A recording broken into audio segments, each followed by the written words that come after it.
마감 전 1시간을 함께하는 증시온에어 2부 한입니다. 오늘 우리장은 증폭되는 이벤트 불확실성에 다시 한번 약세 흐름을 이어가고 있습니다.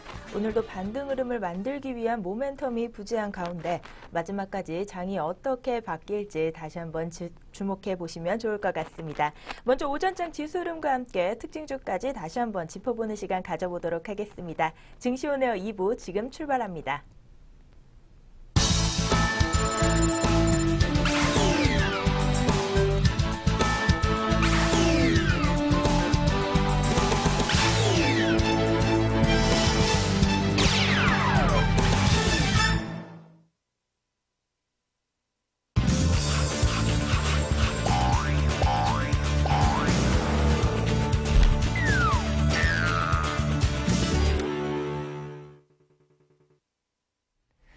네, 오전장 흐름 복습해보는 스마트 머니의 선택 시간입니다. 오늘 코스피 지수는 0.1%대 하락 출발한 뒤에 시간이 지날수록 낙폭을 늘리는 모습이었습니다. 영국발 브렉시트의 공포감이 어제에 이어 남아있는 모습인데요. 이 시각 80선마저 놓치면서 1973포인트 선에서 움직임을 보이는 모습입니다. 현재 전일 대비 0.27%대의 하락률, 그리고 전일 대비 5.81%포인트대의 하락률을 보이고 있습니다. 또 오늘 코스닥 지수 역시 코스피와 비슷한 흐름을 타는 양상입니다. 693포인트에 개장했지만 장중 690선 아래로 떨어지는 모습이 나왔는데요. 특히 외국인과 기관이 양시장에서 모두 매도를 기록하면서 지수를 더욱 낮추고 있는 상황입니다. 현재 구간에서는 전일 대비 0.46% 떨어진 692.38포인트를 기록하고 있는 코스닥 지수입니다. 그럼 계속해서 오늘 오전장에서 주목해 볼 만한 특징주 뭐가 있었는지 만나보겠습니다. 오늘 JC현은 브렉시트 우려에 비트코인 2년 내 최고치로 급등했습니다. 니온 게이자이 신문에 따르면 중국의 비트코인 거래소인 BTCC에서는 이날 한 비트코인당 위안화 교환 비율이 4,790위안 후반대를 기록했다고 보도했습니다. 이는 2014년 2월 이후 2년 4개월 만에 최고가입니다. 비트코인 가치 상승세에 대해 니케이는 영국의 유럽연안 탈퇴 우려 및 중국 경제에 대한 불안 등으로 위험 부담을 회피하기 위해 국경이 없는 가상화폐로 자금이 쏠리고 있다고 분석했습니다. 또 대형 포장 역시 공정거래위원회로부터 과징금을 부과받았다는 소식에 주가 약세 보이면서 특징주에 들었습니다. 전일 대형 포장은 골판지 원단, 창자 판매 담합과 관련해 공정거래위원회로부터 67억 6,500만 원 규모의 과징금을 부과받았다고 공시했습니다. 회사 측은 공정거래위원회의 최종 의결서 수령 후 대응 방안을 검토할 예정이라고 밝혔습니다. 또 강스템 바이오텍이 줄기세포 치료제에 대한 기대감에 순항 중입니다. 6월 들어 꾸준히 상승폭을 기록하면서 뚜렷한 상승 곡선을 그리고 있는데요. 한 달 전 주가인 5월 13일에 13,450원과 비교했을 때 65.05% 상승한 수치를 오늘 기록했습니다. 지난 8일 카톨릭대 서울성모병원 피부과 김태윤 교수와 서울대학교 수의대 강경선 교수 공동연구팀은 중증 아토피 질환을 앓고 있는 환자에게 줄기세포 임상시험을 세계 최초로 시행했습니다. 여기서 강스템 바이오텍의 줄기세포 치료제가 쓰이고 중증 아토피 피부염 치료에 대한 유효성을 확인하면서 주가도 연일 상승하고 있는 모습입니다. 계속해서 다음 특징주는 보광산업을 꼽아봤습니다. 보광산업은 대구 경북 지역 공사 신규 수주에 대한 기대감으로 오늘 2거래일 연속 상승하고 있습니다. 한국투자증권연구원은 대구광역시 내 대규모 사회 간접자본 사업으로 레미콘 수요가 견조할 것으로 예상되는 가운데 지난 3월 레미콘 공장 인수와 추가 증설에 따른 성장 기대감이 주가를 끌어올리고 있다고 분석했습니다. 실제 보광산업은 지난 5월 30일 대구지방조달청과 대구 경북 지역에 27억 원 상당의 혼합골재를 공급하는 내용의 계약을 체결한 바 있습니다. 이는 지난해 매출액의 6.92%에 해당하는 규모입니다. 지금까지 오전 구간 동향 분석해 봤습니다. 그럼 지금부터 계속해서 오후 시장 흐름 분석해 보시죠.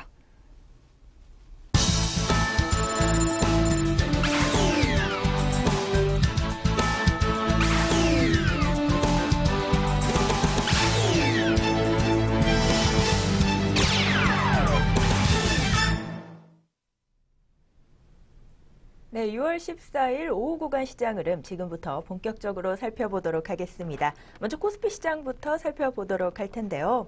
앞서 살펴봤다시피 장 초반부터 고전을 면치 못하고 있는 우리 코스피 지수였습니다. 현재 시각 2시 9분 지나고 있는데요. 현재 시각 코스피 지수 다시 한번 확인해 보도록 하겠습니다.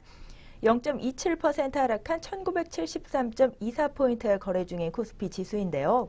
그래도 0.2%대 하락이면 장 초반보다는 낙폭을 조금 줄인 것 같습니다. 현재 시각 코스피 동향 어떻게 보시나요? 네, 전일 상당히 많이 밀렸죠. 근데 오늘도 아침에는 잠깐 플러스가 나왔다가 재차 다시 마이너스로 장중에는 많이 밀렸었고, 그나마 이틀 연속 많이 밀렸으니까 좀 낙폭이 멈추는 그 정도로 봐야 될 것 같습니다.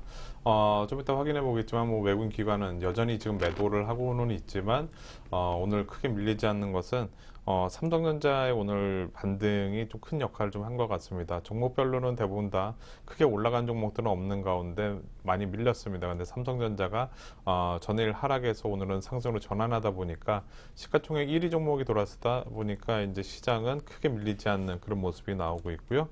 종합지수 기준으로도 지금 이제 장기 평선 라인대에서 지지가 되고 있는 그런 모습입니다. 흐름 한번 보도록 하겠습니다. 오늘 아침 시작할 때 21선에서 지지가 되었다가 21선이 깨지는 모습이 나오면서 이제 급격하게 하락하면서 1965포인트 라인대까지 밀렸었는데요. 그러다가 지금 1973포인트니까 저점 대비해서 8포인트 가까이, 즉 장중에는 14포인트 가까이 밀렸다가 좀 올라오는 모습입니다. 이 빨간색 장기 이평선, 이 장기적인 이제 지지선이라고 볼 수가 있겠는데요. 그 라인대에 거의 오면서 좀 멈추는 그런 모습이 나오고 있습니다. 즉 2030에서 1960까지 뭐 한 번에 밀리는 그런 모습이 나오다 보니까 단기적으로 낙폭이 멈추는 그런 모습이 나왔고요. 주봉으로 본다면 20주선에서 지금 지지가 되고 있는 그런 상황입니다. 지난 5월 중에도 20주선이 살짝 깨졌다가 이제 올라오기 시작하면서 그 다음부터 이제 강력하게 올라왔는데요. 이번에도 마찬가지로 좀 20주선에서 머물고 있는 그런 모습입니다. 즉 지금의 현재 불안감, 우리가 브렉시트라든가 미국의 금리 인상에 대한 그런 내용들, 여러 가지 우리를 불안하게 하고 있는 그런 상황들이 지난주까지는 크게 문제가 없었는데 이번 주 갑자기 이제 진행이 되었죠. 근데 생각해 보면은 이번 주 내 이제 FOMC 회의라든가 이런 걸 통해서 미국의 금리 인상 여부는 어떻게 보면 결론이 날 가능성이 상당히 높기 때문에 불안감을 줄 수 있는 악재가 해소가 되는 그런 국면이죠. 근데 연속으로 그거 불안감이 계속 있다고 연속으로 밀리는 것보다는 오늘 미리 한 이틀 정도 미리 지금 반등이 나오는 그런 모습이 아닌가라고 좀 생각이 되고요. 그런 면에서 이제 지지라인 때와 그런 모습이 맞물리면서 지수가 좀 그래도 낙폭을 좀 멈추는 모습이 오늘 이어지고 있습니다. 네, 오늘 코스피 시장 이틀 연속 약세 흐름 이어가고 있는 만큼 오늘은 낙폭을 조금 축소하는 듯한 모습인데요. 그렇다면 코스피 업종별 현황도 한번 살펴보도록 하겠습니다. 오늘 지수가 좀 빠지고 있는 만큼 업종별로도 오르고 있는 업종이 많지는 않습니다. 전기전자 업종이 0.65% 상승률 보여주고 있고요. 이 밖에 운수장비가 0.3%, 통신업이 1.98%로 그나마 높게 올라와주고 있습니다. 통신업 중에서는 SK텔레콤, KT, LG U+, 3대 통신사 모두 상승세를 시현하고 있는데요. 오늘 이 밖에 코스피 시총 상단 종목들 또 어떤 종목들이 눈에 띄고 있을까요? 네, 종목들 한번 보도록 하겠습니다. 아침보다는 분위기가 뭐 상당히 좋아지는 그런 모습이 나왔습니다. 삼성 SDS가 3% 가까이 상승하면서 시가총액 상위 100종목 중에서는 가장 좋은 모습인데요. 최근까지는 연속적으로 좀 하락하다가 오늘은 좀 올라가는 그런 모습이 나오고 있고요. 그 다음에 두산이 2위로 다시 올라가고 있습니다. 전일 하락한 폭에서 상승으로 전환되는 그런 모습이 나오면서 오늘 좋은 모습 보이고 있고, 그 다음에 SK텔레콤이 2.6%, 그리고 SK하이닉스도 2%, 그리고 삼성전자, 우선주, KT, 통신주들이 오늘 강하게 올라가는 그런 모습들이 나오고 있습니다. 그 밖에 현대차도 1.8% 가까이 상승하면서 전일 하락분을 만회하는 그런 모습이 나오고 있고요. 그 다음에 하락률 상위 종목 보도록 하겠습니다. 포스코 대우가 4.9% 가까이 하락하고 있는 그런 모습입니다. 그리고 롯데칠성이 3%대, 여전히 그 롯데그룹의 그런 조사에 대한 그런 부담감이 점점 더 커지고 있는 그런 상황인 것 같습니다. 시장의 뉴스로 봤을 때는 점점 뭐 새로운 내용들이 계속 나오기 시작을 하면서 뭐 문제가 있는 것처럼 일단 상당히 좀 보여지고 있는 모습이죠. 그러한 상황들이 주가 하락을 지금 가져오고 있는데요. 롯데 칠성도 3.5% 가까이 급락하면서 지난번 액면 분할하고 난 다음에 325만 원대에서부터 지금 189만 원대까지 거의 뭐 40% 가까이 한 번에 밀리는 그런 모습들이 나오고 있습니다. 그리고 KCC도 오늘 급락을 하고 있는 모습입니다. 3%대 하락하면서 올해 들어서 가장 최저가를 기록을 하고 있습니다. 오늘 화학업종에서 외국인들의 매도세가 가장 많은데요. 그러다 보니까 지금 KCC 이런 종목도 상당히 안 좋고 지금 내용을 본다면 하락률 상위 종목들의 하락폭이 상승률 상위 종목들의 상승폭보다 훨씬 더 큰 상황입니다. 그러니까 올라간 종목들은 크게 올라가지도 않고 올라간 종목이 많지도 않을 뿐더러 하락하는 종목들은 숫자도 많고 하락폭도 큰 그런 상황이 오늘 현재 이어지고 있습니다. 네, 코스피 시총 상단 종목들 위주로 지수 흐름 살펴보셨습니다. 그렇다면 이어서요, 코스닥 시장도 한번 살펴보도록 하겠습니다. 먼저 지수부터 짚어볼 텐데요. 오늘 코스피 지수는요, 현재 시각 0.47% 하락한 692.36포인트에 거래 중입니다. 그래도 장 초반 1% 넘게 빠졌던 것에 비하면 오후 들어 낙폭을 조금 회복하고 있는 모습인데요. 업종별 흐름도 같이 살펴보도록 하겠습니다. 오늘 코스닥 시장에서 역시 상승 중인 업종 그다지 많지는 않습니다. 금융업이 1%대 상승률 시현하고 있고요. 그 밖에 인터넷, 반도체 업종 위주로 상승세 시현하고 있는데요. 금융업종에서는 CXC 종합캐피탈이 9.32%로 올라와주고 있는 모습 보여주고 있고요. 한국토지신탁도 5%대 상승률 시현 중인데요. 위원님, 오늘은 코스닥 종목들 이 시간 어떤 종목들이 또 눈에 띄고 있나요? 네, 뭐 지수도 출렁거리고 있는 그런 상황에 그다음에 이제 낙폭은 좀 멈췄죠. 근데 낙폭은 멈추긴 했는데 뭐 거래소랑 거의 비슷하다고 보시면 될 것 같습니다. 즉 지난번 올라갈 때도 의미가 없었듯이 지금 밀릴 때도 딱히 의미를 두기는 어려울 것 같습니다. 즉 지금부터 해서 뭐 코스닥 지수가 완전히 하락으로 전환이 된다 이렇게 감히 얘기할 수 없는 그런 흐름이 최근까지 계속 이어졌기 때문에 지금 밀린다고 계속 연속적으로 밀리는 부분을 말씀드리기는 어려울 것 같습니다.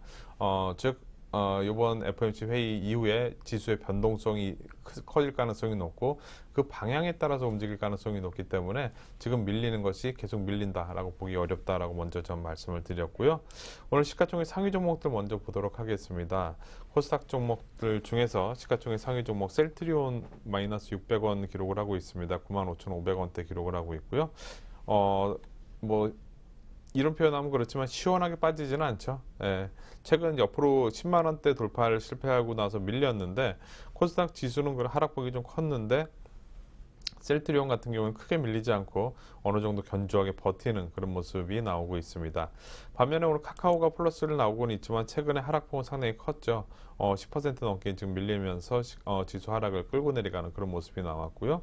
그 다음에 CJ ENM 최근에 추천 종목으로도 상당히 많이 나왔었는데 오늘 2%대 재차 다시 하락하고 있습니다.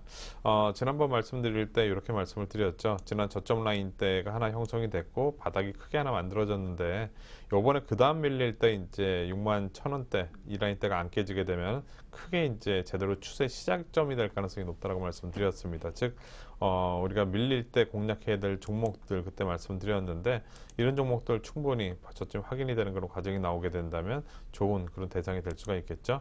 그리고 상승률 상위 종목 한번 보도록 하겠습니다. 시가총액 상위 100종목 중에서 상승률 1위 종목 한국토지신탁입니다. 6.62% 상승한 3,945원을 기록을 하고 있고요. 그 다음에 셀트리온 제약이 6%대 상승을 보이고 있습니다. 견조하게 오늘 최근에 옆으로 횡보하다가 좋은 모습 보이고 있습니다. 또한 제넥신도 전일 하락에서 벗어나서 5%대 상승을 보이고 있고요. 하락률 상위 종목도 한번 점검을 해보도록 하겠습니다. 대화제약이 5%대 하락 보이고 있고요. 최근에 많이 올라왔으니까 이제 치는 거죠.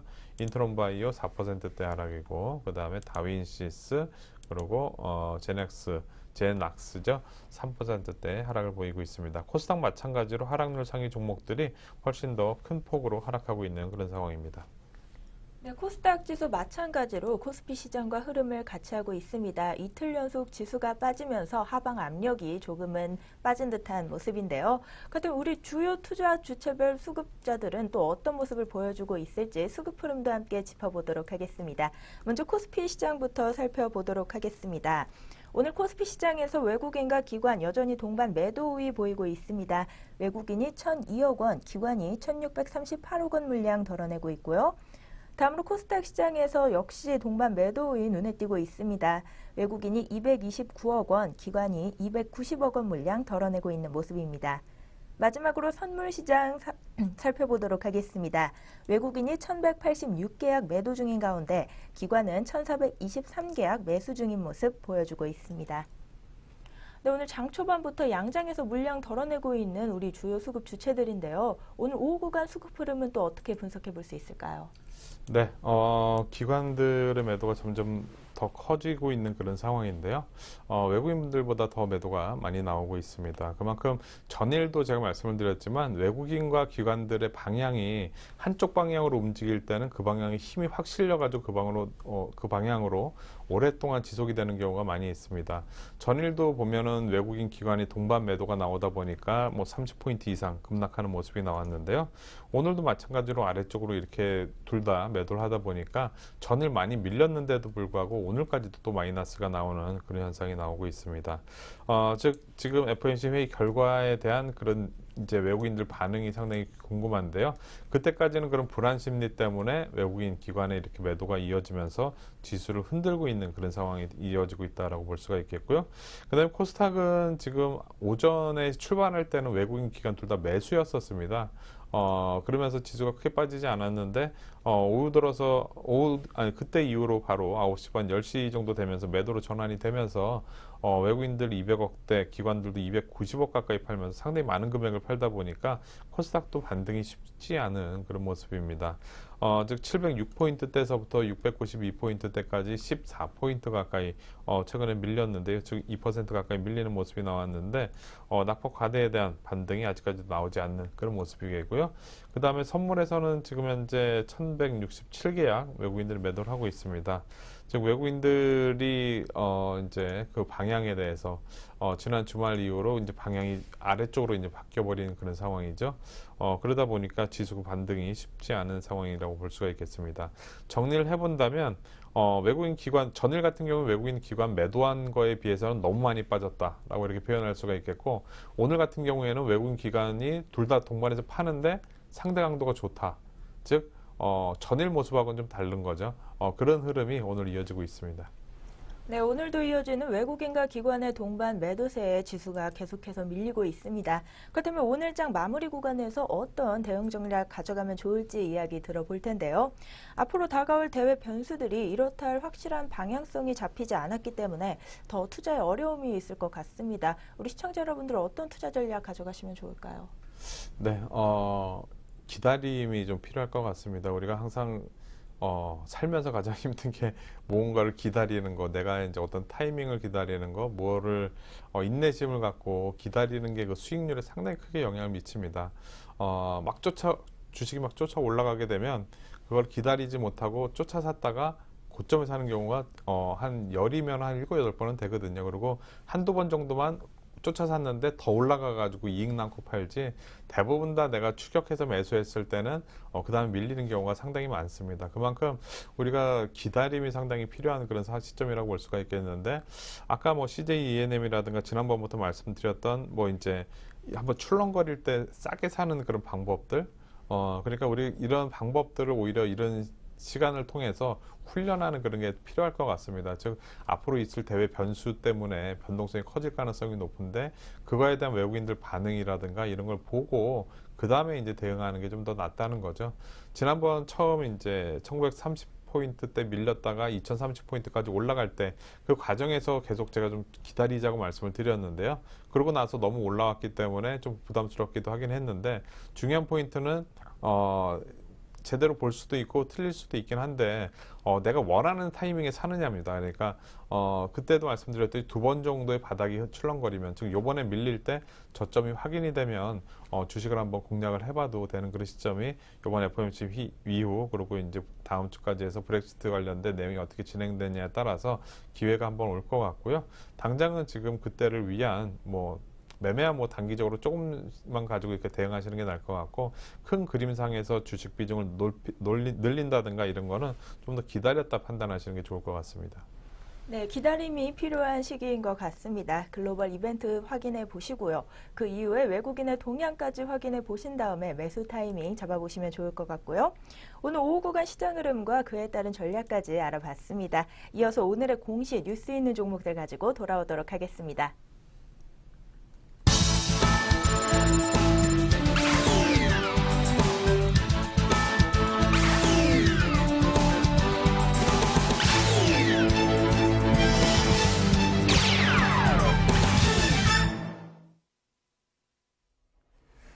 네, 오늘의 공시 알아보는 시간입니다. 전일 장 마감 후 그리고 오늘 장중 나온 공시들이 주가 흐름에 영향 주고 있는데요. 그럼 오늘의 공시 지금 시작합니다. NSV는 14일 진채현, 신효근, 권성은 씨가 회사를 상대로 제기한 대표이사 직무 집행 정지 소송에서 부산지방법원이 인용 판결을 내렸다고 공시했습니다. 법원 측은 채권자들과 NSV 사이에 이사회 결의 무효 확인의 소본안 판결 확정 시까지 채무자는 NSV 대표이사 직무를 집행해서는 아니 된다며 채무자의 직무집행 정지 기간 중 채권자 진채현을 NSV의 대표이사 직무 대행자로 선임한다고 밝혔습니다. 철강선 제조업체 영흥철강은 기업 가치와 주주 가치를 높이기 위해 보통주를 9.49% 감자하기로 했다고 14일 공시했습니다. 자본금은 감자 전 474억 1천만 원에서 429억 1천만 원으로 줄어듭니다. 감자 기준일은 8월 30일입니다. 대교는 강영중 회장이 지난 7일부터 14일까지 보통주 3만 1,165주와 우선주 3,660주 등 총 3만 4,825주를 추가 매수했다고 14일 공시했습니다. 이에 따라 강 회장이 보유한 대교의 보통 우선주는 595만 9,040주로 늘어났습니다. SN텍은 보통주 361만 5,296주, 기타 주식 16만 4,322주에 대한 무상증자를 결정했다고 공시했습니다. 한 주당 N면가액은 500원입니다. 신주 배정 기준일은 오는 29일, 신주 배정 주식 수는 보통주 한 주당 0.5주, 기타 주식 한 주당 0.5주입니다. 무상증자 결정 소식이 있는 SN텍은 차트 흐름까지 분석 도와드리겠습니다. 네, SN텍 오늘은 4% 가까이 하락하고 있는 그런 모습입니다. 그 내용이 나오고 나서 오히려 밀리고 있는 그런 모습인데요. 오늘 800원 하락한 14,900원 기록을 하고 있고요. 거래량 10만 주 가까이 되고 있는 그런 모습입니다. 일반적으로 그런 내용이 나오면 오히려 주가가 더 올라가는 그런 경우가 상당히 많이 있었는데 오늘은 오히려 더 밀리는 그런 모습들이 나오고 있습니다. 아마도 지난 연말부터 해서 지난 연말 주가가 당시 7,900원대에서부터 18,000원대까지 워낙 많이 올라오다 보니까 이 부분에 대한 이제 부담감이 아닌가 보여지는데요. 이렇게 많이 올라오고 나서 박스권으로 옆으로 계속 횡보하고 있는 그런 모습이기 때문에 지금 딱히 기대감 때문에 올라오고 실제로 좋아지는 내용은 나오지 않다 보니까 이런 무상증자에 대한 그런 내용이 나오더라도 주가가 올라가지 않는 그런 상황이라고 볼 수가 있겠고요. 단기적으로는 최근 저점 라인대가 깨지는지 여부 중요한 포인트가 되겠습니다. 13,700원에서 18,400원 라인대 박스권에서 움직이고 있는데요. 이 내용이 나와도 이제 올라가지 못했지만 그래도 중요한 포인트는 이 박스권이 유지가 되느냐입니다. 그래서 13,700원 라인대 지지가 되는지 여부에 따라서 가져갈지 아니면 정리를 할지 정하시는 게 좋을 것 같습니다. 네, 계속해서 오늘의 공시 알아보겠습니다. 하나투자증권은 여승주 사장이 자사주 1만 주를 장내 매수로 추가 취득했다고 14일 공시했습니다. 이에 따라 기존 1만 주를 보유했던 여 사장의 하나투자증권 지분율은 0.01%에서 0.02%로 높아졌습니다. 전기회로장치 제조업체 한국단자공업은 분기 배당 권리주주 확정을 위해 다음 달 1일에서 10일까지 주주 명부를 폐쇄한다고 공시했습니다. 기준일은 오는 30일입니다. 진양홀딩스는 분기 배당과 관련한 권리주주 확정을 위해 다음 달 1일부터 10일까지 주주 명부 폐쇄를 결정했다고 14일 공시했습니다. 회사 측은 배당 관련 일정과 배당금 또 배당률은 추후 이사회에서 결정할 예정이라고 설명했습니다. 엑셈은 지분 51%를 보유한 자회사 클라우다인과 소규모 합병을 결정했다고 14일 공시했습니다. 합병 목적은 오픈소스 빅데이터 플랫폼 사업을 영위하는 기업과 합병해 빅데이터 사업 기반을 강화하고 경영 효율성을 높여 회사 가치를 극대화하기 위해서입니다. 합병 완료 후 합병 회사의 최대 주주 변경은 없으며 엑셈은 존속 회사로 남고 클라우다인은 소멸돼 해산합니다. 주주 확정 기준일은 이달 29일이며 8월 17일이 합병 기일입니다. 네, 엑셈 종목 역시 차트 흐름과 자세한 분석을 도와드리겠습니다. 네, 엑셈 오늘 이 시간에 현재 100원 상승한 4,000원을 기록을 하고 있고요. 거래량 75만 주 가까이 되어 있는 그런 모습입니다. 단기적으로 최근에 그 주가 흐름이 크게 변동이 없습니다. 작년 8월 달에 한번 주가가 2,900원대에서부터 5,500원대까지 이때는 이제 지수가 급락했다가 올라왔을 때니까 맞물려서 이제 올라오는 모습이 나왔고요. 근데 지금 보시면 고점이 계속 낮아지는 그런 모습이 나오고 있습니다. 최근 들어서 옆으로 이제 수렴하고 있지만 고점은 낮아지고 저점은 높아지는 그런 모습이 나오면서 삼각 수렴 형태가 됐는데 보통 이 정도면은 주가가 이제 방향을 잡고 움직일 만한데 그 방향을 잡지 못하고 옆으로만 계속 횡보하는 모습이 나오고 있죠. 오늘 살짝 올라탔지만 이게 과연 계속 올라갈지는 좀 더 지켜봐야 되는 그런 상황이고요. 즉 전고점 라인대 항상 돌파가 돼야지 이제 추세가 진행이 된다라고 볼 수가 있겠는데 못해도 뭐 한 4,600원 라인대, 이전 고점 라인대 이 정도는 돌파가 돼야지 추세적으로 재차 다시 올라간다고 볼 수가 있을 것 같습니다. 단기적으로는 요 라인대와 그리고 최근에 저점 라인대였던 3,400원 라인대 이 사이에서 박스권 움직임이 될 가능성이 높다고 볼 수가 있겠습니다.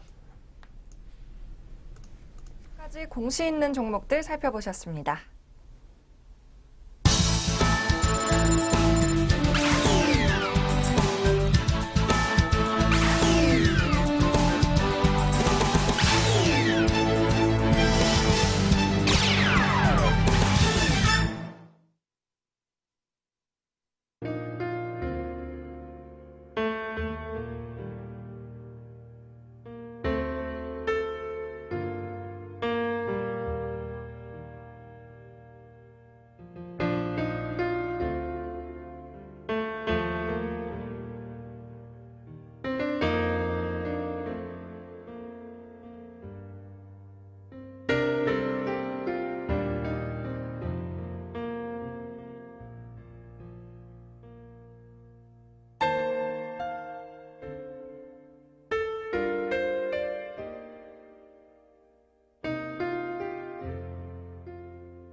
증권사에서 주목하고 있는 유망 종목 집중적으로 분석해보는 시간입니다. 오늘은 어떤 증권사에서 어떤 종목에 주목하고 있을지 소개해 드리려고 하는데요. 오늘은 현대증권에서 주목하고 있는 뷰웍스 종목에 대해서 이야기를 나눠볼까 합니다. 의료기기 관련주로 최근에는 연일 주가가 좀 빠지기도 했었는데요. 1분기에는 시장 기대치에 부합하는 실적을 발표하기도 했습니다. 2분기 실적 전망은 좀 어떤가요? 네, 2분기 실적 전망 오늘 현대증권에서는 얘기를 하고 있습니다. 2분기 실적도 뭐 이제 양호할 것이다라고 이렇게 전망을 하고 있는데요. 2분기 매출액이 232억 원 정도 기록할 것으로 보여집니다. 작년 대비해서 1.3% 정도 증가할 것으로 예상을 하고 있고요. 그다음에 영업이익은 한 50억 원 정도로 작년 대비해서 45% 가까이 증가할 것으로 추정한다고 얘기를 하고 있습니다. 매출액은 전년 동기와 비슷한 수준으로 보이지만 작년 2분기에 그 터키 정부 입찰 물량이 40억 원이 일회성으로 이제 발생을 했습니다. 그러다 보니까 작년에 그 40억 원을 빼고 이제 계산을 해본다면 작년 대비해서 연간으로 22.8% 가까이 증가한 수준이라고 볼 수가 있겠죠. 주력 제품인 FPDR의 이제 고성장세가 이어지고 있는 그런 상황이고요. 신제품인 TDI 라인 스캔 카메라 출시가 성장을 견인할 것으로 전망한다라고 얘기를 하고 있습니다. 영업이익률은 21.7%대로 4개분기 연속 20%대를 기록할 것으로 예상한다라고 오늘 리포트에서는 이야기를 하고 있습니다. 네, 그렇다면 이 회사에서 주력 제품으로 밀고 있는 디지털 엑스레이 촬영용 딕테터, 이 제품의 성장 가능성에 대해서는 또 어떤 이야기가 나오고 있나요? 네, 이 FPDR, 이 엑스레이 영상 진단 장치 같은 경우에는 향후 이제 앞으로 변해가는 그런 이제 시대에 상당히 좀 수혜를 볼 거다라고 얘기를 하고 있습니다. 엑스레이 영상 진단 장치에 대해서 잠깐 말씀을 드려보면, 엑스레이가 이제 인체를 투과하면서 감쇄되는 그 정도를 측정해서 인체 내부 구조를 평면화된 영상으로 제공하는 그런 의료기기가 이제 엑스레이라고 우리가 소위 말하는 그런 엑스레이 기기인데요.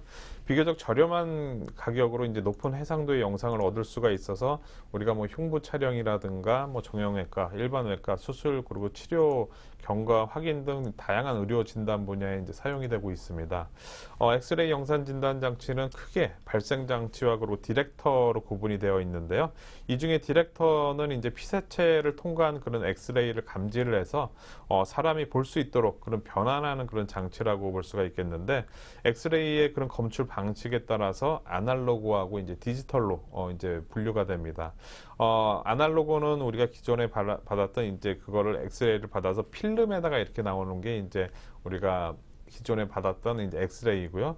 그다음에 최근에는 이제 우리가 다 보시면 이제 요즘에 병원 가면 다 이제 검사할 때 이제 모니터로 이제 다 보죠. 그렇게 이제 바뀌는 게 이제 디지털로 이제 바뀌는 그런 상황이라고 볼 수가 그런 형태라고 볼 수가 있겠습니다. 이런 DR 시스템 같은 경우에는 이제 FP 이제 유형으로 이제 분리가 되는데요. 앞으로 이제 이렇게 이제 계속 전환이 되는 그런 이제 상황이 동사에 상당히 수혜가 된다라고 얘기를 하고 있습니다. 2013년 기준으로 전체 엑스레이 영상 진단 장치 시장 규모가 33억 4천억 달러 정도로 추정이 된다고 얘기를 하는데요. 상당히 큰 금액이죠.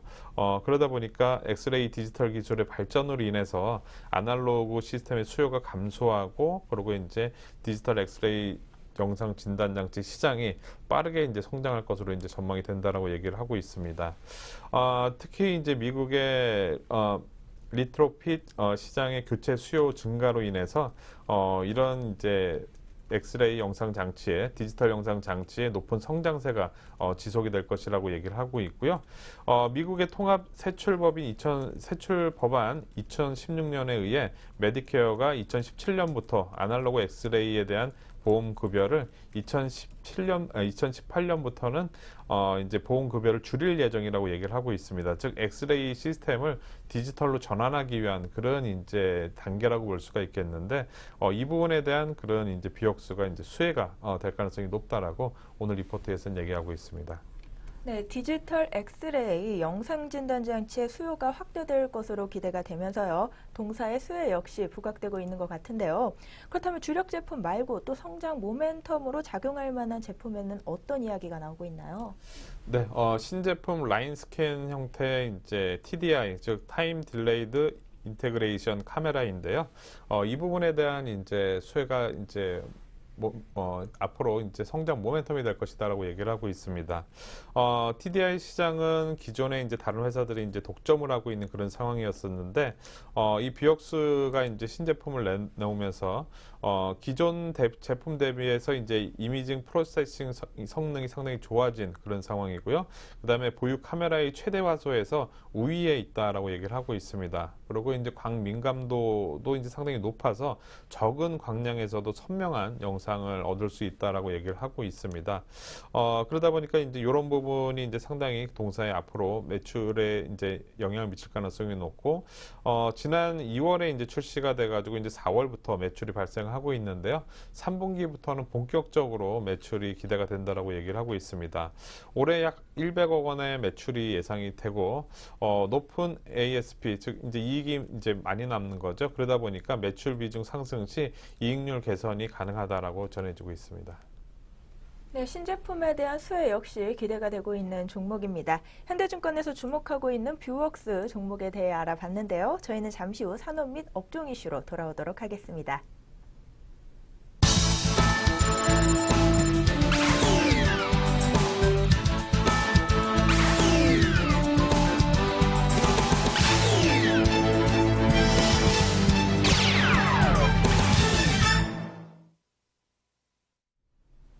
산업 및 업종 이슈 시간입니다. 오늘 시간에는 통신업에 대해서 이야기를 좀 나눠볼까 하는데요.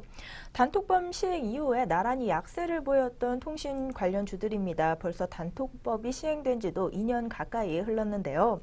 3년을 기준으로 단말기 지원금 상한가 폐지가 되는 걸로 알고 있는데 이게 또 더 당겨진다는 이야기가 나오고 있어요. 어떤 내용인가요? 네. 지금 현재 뭐 지원금 상한제 폐지가 당겨진다는 그런 내용은 나오는데, 과도한 마케팅 경쟁은 뭐 오늘 없을 것이다라는 뭐 그에 대한 벌써 이제 결론까지도 이제 전망을 하고 있는 오늘 미래에셋 대우증권의 그런 리포트라고 볼 수가 있겠습니다.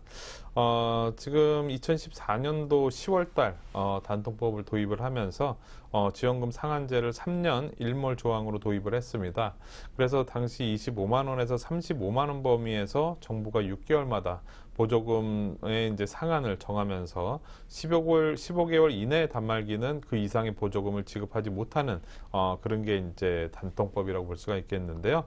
이는 단통법 도입 이전에 과도한 그런 마케팅 경쟁이 있었던 그런 상황을 고려해 본다면 이러한 단통법 조기 정착을 위한 조치였다라고 일단 볼 수가 있겠습니다. 단통법이 생각보다 빠르게 정착하고 있어서 실질적으로는 지원금 상한제는 의미가 없어진 상황이나 지금 다름없기 때문에 조기에 폐지한다고 하더라도 이제 시장의 과열은 없을 것이라고 이제 시장에서는 얘기를 하고 있습니다. 단통법 시행 6개월 만인 작년 2015년도 4월에 보조금 상한을 10% 올려서 33만 원까지 올렸었는데요. 그거에도 불구하고 이제 뭐 33만 원 한도까지 보조금 지급을 하면서 경쟁을 하지 않았던 그런 모습이 당시에 있었습니다. 그러다 보니까 딱히 이제 어느 정도 시장이 좀 안정이 돼가는 그런 모습들이 좀 나왔구나라고 그때 판단을 했던 것 같고요. 또한 지난 4월 초에 KT가 이제 출시가 15개월이 지난 아이폰 6에 대해서 보조금을 이제 60만 원으로 올리고, 또한 최근에 이제 LG U 플러스가 갤럭시 노트 5의 보조금을 33만 원으로 올렸는데도 다른 경쟁사가 크게 보조금을 바꾸지 않는 것에서도 어느 정도 지금 지원금 상한제 그 폐지가 당겨져도 이런 과도한 마케팅 경쟁은 없을 것이라고 오늘 리포트에서는 얘기를 하고 있습니다.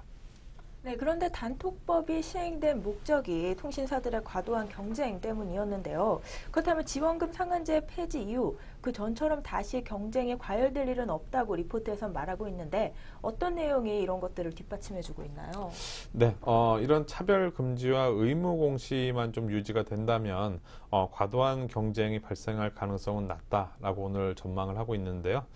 단통법 시행 이전에 과도하게 지원금이 지급되는 그런 경우를 본다면 번호 이동 가입자에게 차별적으로 지원금을 지급을 하고 일정 번호 이동 가입자가 확보가 되면 지원금을 확 낮추는 그런 방식으로 상당히 진행이 되어 왔습니다. 하지만 이제 단톡법 하에서는 번호 이동 가입자뿐만이 아니라 기기 변경 가입자에게도 똑같은 조건으로 지원금을 지급을 해야 하고 공시된 지원금을 최소한 일주일은 유지를 해야 됩니다. 따라서 높은 지원금을 지급한다고 하더라도 비용 대비 가입자 증가 효과가 좀 상당히 낮은 그런 상황이고 예상보다 지원금을 받는 그런 가입자가 많아져도 일주일은 뭐 유지를 해야 되기 때문에 비용 통제가 어렵다는 측면에서 과연 과도한 그런 경쟁이 유발되기는 어렵다라고 오늘 리포트에서는 얘기하고 있습니다. 네, 하지만 여전히 경쟁 과열에 대한 우려가 좀 남아 있을 것 같은데 이 밖에 통신 산업에서 상승 모멘텀으로 작용할 만한 소재가 또 어떤 게 있을까요? 네, 최근에 이제 사물 인터넷 관련된 그 내용이 이제 뭐 통신 쪽에서는 지난번 리포트에서도 소개를 시켜드렸었는데요. 그쪽 부분이 어떻게 보면 이슈가 될 가능성이 높다. 즉 새로운 모멘텀이 될 가능성이 높다는 거죠. 우리가 이제 스마트폰, 휴대폰을 이제 가입자를 유치를 하는 이런 부분에 있어서는 우리가 이제 좀 생각을 해봐야 될 게 국내 시장에서만 이제 서로 이제 파이 나누기식이 되는 거죠. 그러니까 한정된 그런 수요에서 나누기식이 되다 보니까 성장이라든가 이런 부분이 상당히 없었죠. 그러면서 이제 최근에 통신 관련주들이 뭐 KT나 뭐 LG U+ 같은 게 주가가 올라가긴 했지만 SK텔레콤 같은 경우에는 지속적으로 하락하는 모습이 나왔습니다. 우리가 뭐 일례로 뭐 이제 국내에서 사업을 하다가 해외로 진출하는 그런 기업들 본다면 시장이 전 세계로 되다 보니까 주가가 막 급등하는 모습을 보였었는데 이런 통신 쪽은 그런 부분이 뭐 이제 상당히 좀 낮아진 그런 이제 성장성이 낮아진 그런 상황이죠. 안정적으로 돈을 버는데 성장성이 없는 그런 종목들의 대표적인 그런 이제 종목들이 통신주라고 볼 수가 있겠고요. 대신에 이제 사물 인터넷 관련된 내용으로 인해서 뭔가 이제 성장의 이제 그런 틀을 잡아가려고 하고 있는 그런 모습들이 최근에 이제 계속 보입니다. SK텔레콤이 사물인터넷 전용망인 로라망을 구축을 하고 통신 모듈은 $5 선까지 이제 낮아지고 있는 그런 상황입니다. 그리고 KT와 LG U+는 보안 투자가 거의 없이 LTE M 기반으로 $10대의 통신 모듈을 공급할 수 있게 됨에 따라서 사물 인터넷 기반의 새로운 성장에 대한 기대가 유효할 것으로 이제 적용이 되고요. 원격 검침 그리고 이제 위치 추적 등에서 이제 통신 모듈 가격이 낮고 전력 소모가 낮아지면서 사물 인터넷의 활용도가 상당히 높아질 수 있어서 이와 같은 부분에서 성장에 대한 기대가 충분할 것으로 유효한다라고 얘기를 하고 있습니다. 즉, 이 사물 인터넷을 이용한 새로운 이제 그 수익 구조를 창출을 해내는 거죠. 적은 비용을 이용해서 이제 스마트폰의 그런 이제 인터넷 사용뿐만이 아니라 다양한 그런 것들을 이제 인터넷으로 연결을 하면서 그 망을 사용하는 대신에 이제 그 망에 대한 그 사용료를 받는 그런 구조인데 금액이 뭐 그렇게 크지는 않고 우리는 또 편리하게 사용을 할 수 있다 보니까 전 국민이 또 그렇게 또 사용을 하게 되면은 상당히 또 큰 모멘텀이 좀 될 수도 있는 거죠. 즉 시대의 변화에 따라서 그런 흐름이 서비스를 우리가 받는 그런 상황이 되게 된다면 관련된 이런 종목들의 주가도 다시 한번 올라갈 수 있지 않을까라고 생각이 됩니다. 네, 오늘 주가가 빠지고 있는 와중에도 코스피 시장 업종별로 봤을 때 상승률 높게 잡히는 종목으로 통신 업종이 나오기도 했었는데요. SK텔레콤, LG U+, KT 모두 그동안 약세를 보였던 것에 비해 오늘은 반등 흐름을 만들고 있는 모습이었습니다. 그렇다면 이들 3대 통신사들 차트 흐름도 한번 같이 봐주실까요? 네, 종목들 보도록 해보겠습니다. 해보겠는 게 아니라 종목들 한번 보도록 하겠습니다. 네, SK텔레콤이 6,000원 이 시간 현재 상승한 21만 7천원을 기록을 하고 있고요.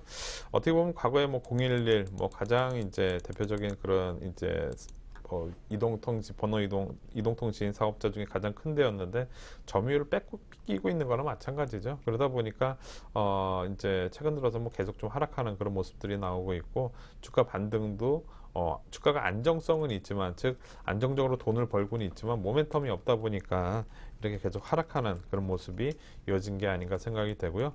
최근 들어서 작년 뭐 10월 달에 이제 장기 이평선 라인 때 맞고 또 밀리고, 또 올해 초에도 마찬가지로 맞고 밀리고, 또 다시 장기 이평선 라인 때 걸쳐 있는 그런 상황인데, 지금 자리에서 이제 돌파할지 말지 지금 기로에 있는 그런 상황이라고 볼 수가 있겠습니다. 이번에는 LG U 플러스 한번 보도록 하겠습니다. LG U 플러스는 약간 다른 그런 모습이죠. 다른 모습입니다. 저점 라인 때 8,800원 라인 때 정해져 있는 그런 상황이고요. 또 고점 라인 때 13,000원대에서 크게 박스권을 유지를 하고 있는 그런 모습입니다. 뭐 이런 종목들이 상당히 재미있는 그런 종목들이죠. 왜냐하면 주기적으로 이렇게 고점과 저점을 이렇게 찍는 이런 종목들 같은 경우에는 또다시 이런 밑에 밀리게 되면은 안정성이, 이 통신 관련주라든가 이런 좀 안정성이 있기 때문에 그 다음에 또 이제 지난 2월 달 같은 또 이런 안정적으로 올라갈 수 있는 이런 상황이 또 될 수도 있어서 이런 부분도 아이디어로 한번 적용을 하면 좋을 것 같고요. 마지막으로 KT 한번 보도록 하겠습니다. KT 최근 들어서 흐름은 괜찮았습니다. 올해 1월 26,000원대에서부터 33,000원대까지 견조한 그런 상승이 나왔고요. 단기적으로 많이 올라온 폭에 대해서 쉬어가는 과정이 좀 이어지고 있습니다. 근데 장기 이평선 라인이 깨지지는 않았기 때문에 많이 올라오고 쉬고 재차 다시 올라가기 위한 바닥을 만드는 그런 과정이 아닌가라고 좀 보여집니다.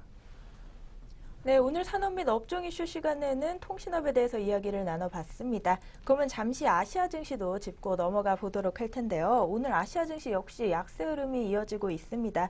그나마 중국 증시에서는 상승권 등락을 반복하면서 반등에 대한 기대감도 엿보이고 있지만 일본은 오늘도 1% 넘게 지수가 좀 빠지고 있는데요. 위원님, 오늘 아시아 증시도 한번 짚어봐 주시죠.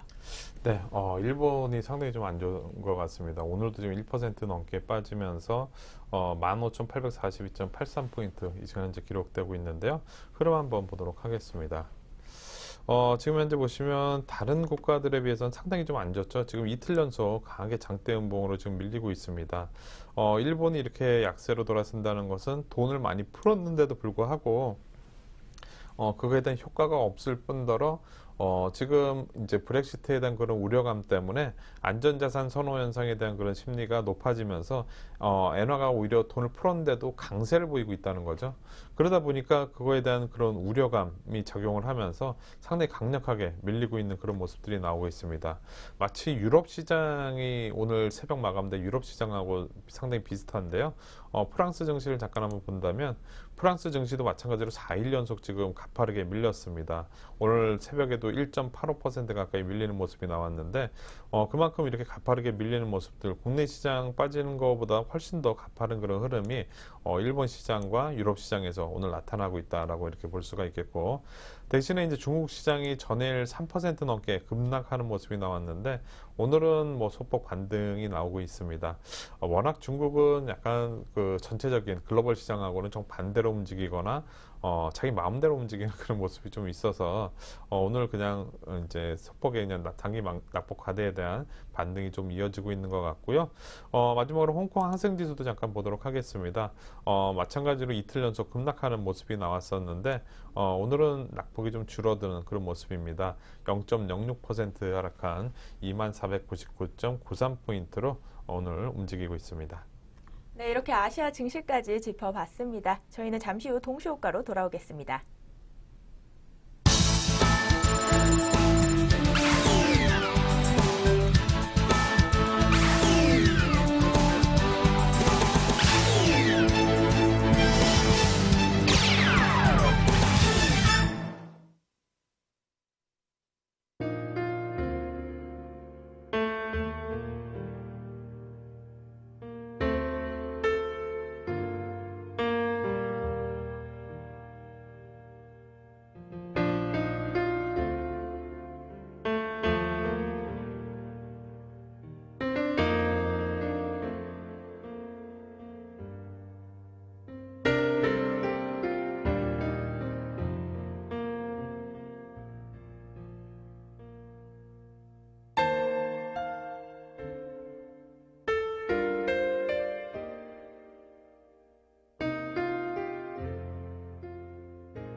현재 시간 2시 55분 지나고 있습니다. 마감 동시호가가 진행 중인데요. 먼저 코스피 시장부터 동시호가 상황 살펴보도록 하겠습니다. 삼성 SDS 종목부터 살펴보도록 하겠습니다. 오늘 3%대 상승률로 장 닫을 것으로 보이는데요. 15만 6천 원에 마감 준비하고 있습니다. 이어서 AJ 렌터카 종목 살펴봅니다. 2.26% 상승한 9,520원에 마감될 것으로 보이고요. 이어서 KT 종목입니다. 전일 대비 150원 오른 3만 100원에 장 마감 준비하고 있습니다. 이어서 SK하이닉스 보도록 하겠습니다. 2.65% 상승한 29,100원에 장 마칠 것으로 예상되고요. 이어서 SK텔레콤 종목 역시 상승세 보여주고 있는데요. 2.61% 상승한 21만 6천 원에 장 마감 준비하고 있습니다. 이어서 메리츠화재 종목 살펴보도록 하겠습니다. 오늘 1%대 정도 상승할 것으로 보이는데요. 0.97% 상승한 15,600원에 장 마감 준비하고 있습니다. 이어서 하이트진로는 전일 대비 50원 빠진 24,700원에 장 마칠 것으로 예상되고요. 이어서 LG유플러스는 1.95% 상승한 1,500원에 장 마감 준비하고 있습니다. 이어서 광명전기 종목 살펴보도록 하겠습니다. 2.87% 상승한 2,510원에 장 마칠 것으로 예상되고요. 이어서 다우기술 역시 1.70%의 상승률 시현하며 장 마칠 것으로 예상되고 있습니다. 23,900원에 장 마감 준비하고 있습니다. 이어서 송원산업 종목 살펴봅니다. 1.43% 상승한 21,300원에 장 마칠 것으로 예상되고요. 이어서 녹십자 종목 역시 3.55%의 상승률로 장 마칠 것으로 예상되는데요. 20만 4천 원에 장 마감 준비하고 있습니다. 이어서 동국실업 종목 살펴보도록 하겠습니다. 전 거래일 대비 2.35% 상승한 2,615원에 장 마감 준비하고 있고요. 이어서 영풍재지 종목 살펴봅니다. 영풍재지 종목은요. 7.38% 상승한 3,200원에 장 마감 준비하고 있습니다. 이어서 현대차 종목 살펴보도록 하겠습니다. 전 거래일 대비 2,000원 오른 13만 7,500원에 장 마감 준비하고 있고요. 이어서 일진홀딩스 종목 살펴보도록 하겠습니다. 2.42% 상승한 8,040원에 장 마칠 것으로 예상됩니다. 이어서 코스닥 시장 살펴보도록 하겠습니다. 네오피델리티 종목 살펴보도록 할 텐데요. 5.42% 상승한 3,500원에 장 마감 준비하고 있는 모습입니다. 이어서 옴니텔 종목 살펴보도록 하겠습니다. 3.30% 상승한 4,065원에 장 마감 준비하고 있고요. 이어서 세코닉스 종목은 3.43% 오른 16,600원에 장 마칠 것으로 예상되고 있습니다. 이어서 블루콤 종목 살펴보도록 하겠습니다. 전 거래일 대비 550원 오른 16,600원에 장 마감 준비하고 있고요. 이어서 동진세미캠 종목 살펴보도록 하겠습니다. 7.53% 상승한 7,850원에 장 마칠 것으로 예상됩니다. 이어서 메디아나 종목 살펴봅니다. 전 거래일 대비 1,100원 오른 21,500원에 장 마감 준비하고 있는 모습이고요. 이어서 유진테크 역시 전 거래일 대비 700원 오른 채 장 마감할 것으로 예상됩니다. 16,500원에 장 마감 준비하고 있습니다. 이어서 디스플레이텍 종목 살펴보도록 하겠습니다. 1.85% 상승한 4,130원에 장 마칠 것으로 보이고요. 이어서 메디포스트 종목은요. 전 거래일 대비 3,600원 상승세 시현할 것으로 보입니다. 94,000원에 장 마칠 것으로 예상됩니다. 이어서 제넥신 종목 살펴보도록 하겠습니다. 5.10% 상승한 66,000원에 장 마감 준비하고 있고요. 이어서 인콘 종목은 18%대 상승률 시현하면서 장 마칠 것으로 예고돼 있습니다. 12,900원에 마감 준비하고 있습니다. 이어서 동국산업 종목 살펴보도록 하겠습니다. 전 거래일 대비 200원 오른 5,390원에 장 마감 준비하고 있고요. 이어서 유테크 종목 역시 500원의 상승세 보이면서 장 마칠 것으로 예상되고 있습니다. 9,180원에 장 마감할 것으로 예상됩니다. 이어서 넥스탄 종목 살펴보도록 하겠습니다. 전 거래일 대비 550원 오른 27,000원에 장 마감 준비하고 있고요. 이어서 이원컴포텍 종목은 15%대 상승률 시현하며 장 마칠 것으로 예상되고 있는데요. 2,655원에 장 마칠 것으로 예상됩니다. 이상 코스피 코스닥 양장 동시효과였습니다.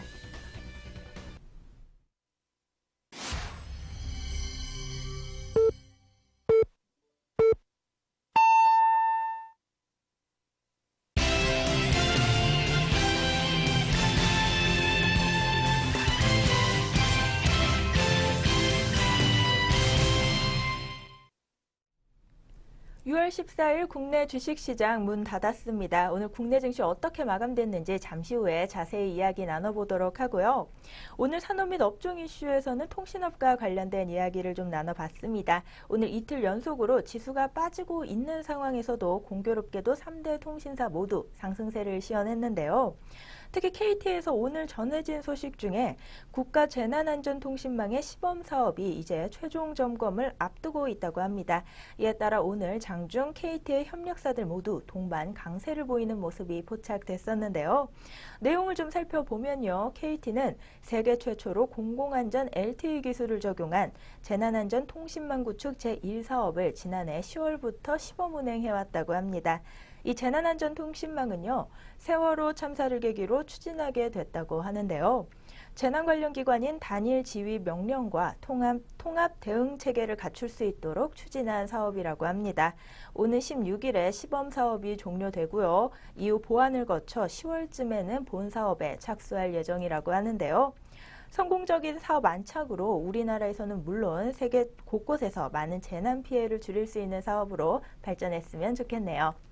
그럼 다시 장 마감 상황으로 돌아와서요. 금일 양장 마감 지수부터 살펴보도록 하겠습니다. 먼저 코스피 지수입니다.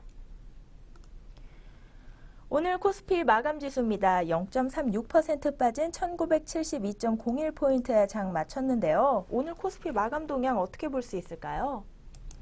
네, 코스피 시장 7포인트대로 일단 밀리긴 했지만 그래도 좀 선방하는 그런 모습이 나왔던 것 같습니다. 지금 7포인트대고 지금 종합지수 장기 평선 라인 때는 깨지지 않는 그런 모습에서 좀 마감이 됐고, 시간이 지나면 지날수록 이제 FOMC 회의 결과가 나오는 그런 시간이 짧아지다 보니까 그거에 대한 오히려 악재 노출에 대한 그런 기대감도 좀 이제 생길 수 있는 그런 상황이라고 볼 수가 있겠습니다. 즉 변동성이 좀 더 앞으로 더 커질 수 있는 그런 상황이고, 지금 이런 상황이 이제 반전이 되기 위한 그런 내용들이 어떻게 진행이 되는지 우리가 좀 잘 지켜봐야 될 것 같습니다. 네, 이 밖에 코스피 업종별로는 또 어떻게 마감됐는지 잠시 짚어보도록 하겠습니다. 여전히 통신업, 전기전자, 운수창고 업종이 상단에 올랐는데요. 이 외에도 운수장비 업종도 0.11%의 상승세를 보이면서 마감하는 모습이었습니다. 또 이 밖에 코스피 시총 상단 종목들 중에서는 어떤 종목들이 눈에 띄면서 마감됐나요? 네, 대부분 다 좀 하락하는 그런 모습이 나와서 좋지는 않았는데요. 그럼 한번 보도록 하겠습니다. 포스코가 2.37% 가까이 하락하면서 하락폭이 좀 상당히 크게 좀 마감이 됐습니다. 오늘까지 해서 4거래일 연속 밀리면서 지난번 올라가기 전까지 제대로 다시 밀리는 그런 모습이 나왔고요. 그다음에 현대제철도 최근 들어서 저점을 또 기록을 하고 있는 그런 모습입니다. 46,700원대까지 밀리면서 철강업종 대부분 다 좋지 못한 그런 모습으로 마감이 됐습니다. 음식료 업종 마찬가지로 하락했습니다. 롯데그룹의 하락에 이어서 삼양사도 3% 가까이 하락하면서 전반적으로 음식료 업종 하락하다 보니까 같이 동반해서 하락하는 모습이 나왔고요. 섬유의복 업종도 좋지 못한 그런 모습입니다. 증권 업종 대부분 다 하락 마감했고요. 은행 업종들도 2%대 하락 마감을 했습니다. 신한지주가 2.4%대, 그리고 하나금융지주도 2.4%대 좀 생각보다 이제 예상보다 좀 큰 폭으로 하락한 폭으로 마감이 됐습니다. 건설업종도 대림산업을 제외하고는 대부분 다 마이너스로 마감을 됐고요. 그리고 조선업종이 일단 낙폭은 멈췄습니다. 전일 하락한 폭에 이어서 오늘도 장중에는 좀 밀리는 모습이 나왔는데요. 이제 하락폭이 좀 둔화되면서 올라오는 모습이 마감이 됐고, 오늘 화학업종 상당히 좀 좋지 않은 모습으로 마감이 됐죠. KCC가 3%대, 롯데정밀화학이 4%대 기록을 하면서 최근 들어서 가장 저점을 기록을 했습니다. 하나케미칼 최근에 좋은 흐름이었었는데 오늘은 마이너스로 좀 전환하는 그런 모습이 나왔고요. 그다음에 제약업종에서는 혼조세를 보이면서 마감을 했습니다. 전반적으로 좀 정리를 해본다면 오늘까지도 전일 그 하락에 대한 그런 부담감이 좀 작용을 하는 그런 하루가 아니었나 보여집니다. 네, 오늘도 전일장에 이어서 좀 약세를 보이며 마감한 코스피 시장이었는데요. 이어서 코스닥 마감 동향도 살펴보도록 하겠습니다. 먼저 코스닥 마감 지수입니다. 다행히 690선은 지키면서 마감된 모습인데요. 0.38% 하락한 692.94포인트에 장 마쳤습니다. 코스닥도 업종별 현황 한번 살펴보도록 하겠습니다. 역시 금융업이 1%대 상승률을 보이면서 장을 마쳤는데요. 그 밖에 하락률 높은 종목으로는 비금속, 제약, 음식료, 종이목재 업종이 있었습니다. 그중에서도 비금속 업종에서는요. 홈센터 종목이 6%, 모엔즈가 2%, 유진기업이 1%대 약세를 시현하기도 했는데요. 오늘 코스닥 시장에서는 이 밖에 어떤 종목들이 또 눈에 띄면서 마감이 됐나요? 네, 코스닥 시장에서 오늘 하락률 시가총액 상위 100종목 중에서 좀 가장 큰 게 대화제약이었습니다. 대화제약 상당히 좀 최근에 좋은 모습이었었는데 오늘 마지막에는 이제 5.8% 가까이 하락하는 모습으로 마감이 됐고요. 그다음에 인트론바이오도 3.9% 그리고 제낙스도 3.9% 가까이 하락하면서 하락률 상위 종목들 좀 바이오 관련주들도 꽤 있는 그런 모습으로 좀 보여졌습니다. 반면에 상승률 상위 종목으로는 셀트리온 제약이 가장 좋은 모습이 나왔습니다.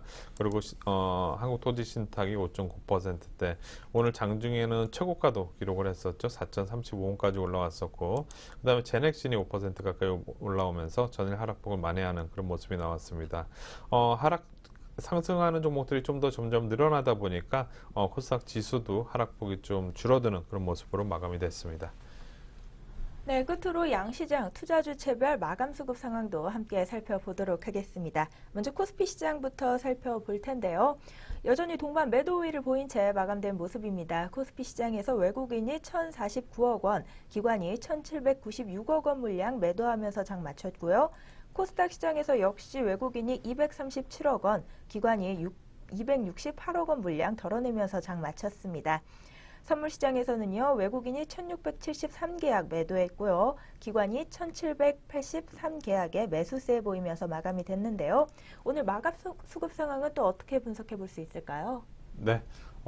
전일에 이어서 기관 외국인 둘 다 동반 매도 그리고 거래소에서도 매도 코스닥에서 둘 다 동반 매도한 이런 부분들이 시장의 하락을 끌고 왔다라고 볼 수가 있겠습니다. 근데 연속적인 측면에서는 어떻게 될지 모르겠습니다. 즉 FOMC 회의를 기점으로 해서 변동이 좀 있을 것 같은데요. 브렉시트에 대한 그런 우려가 있기는 하지만 우리가 생각을 해본다면 지난주 지수가 강하게 올라왔을 때 미국에서 이제 그때 이제 고용지표 안 좋게 발표가 되고 금리 인상 확률이 이제 없다라는 그런 내용 나오면 그때부터 이제 지수가 막 올라왔거든요. 근데 실제로 그렇게 이제 FOMC 결과가 나왔을 때 또 지난주처럼 또 그렇게 반등이 나올 수도 있는 거거든요. 그래서 지금의 하락이 즉 지금의 외국인 기관들의 매도가 연속적으로 이어질지는 좀 더 불확실한 그런 상황이라고 볼 수가 있겠고요. 오늘 매도는 했지만 이런 부분들은 앞으로 어떻게 될지 좀 더 지켜봐야 되는 그런 상황일 것 같습니다. 네, 이렇게 마감 수급 상황까지 살펴봤습니다. 앞으로 이어지는 대외 변수에 좀 더 촉각을 곤두세우시면서 신중한 투자 이어가시면 좋겠고요. 증시원의 2부 오늘 준비한 소식은 여기까지입니다. 계속해서 저희 내일경제TV에 함께해 주시면서요. 성공 투자의 전략 가져가시기 바랍니다. 시청해주신 여러분 고맙습니다.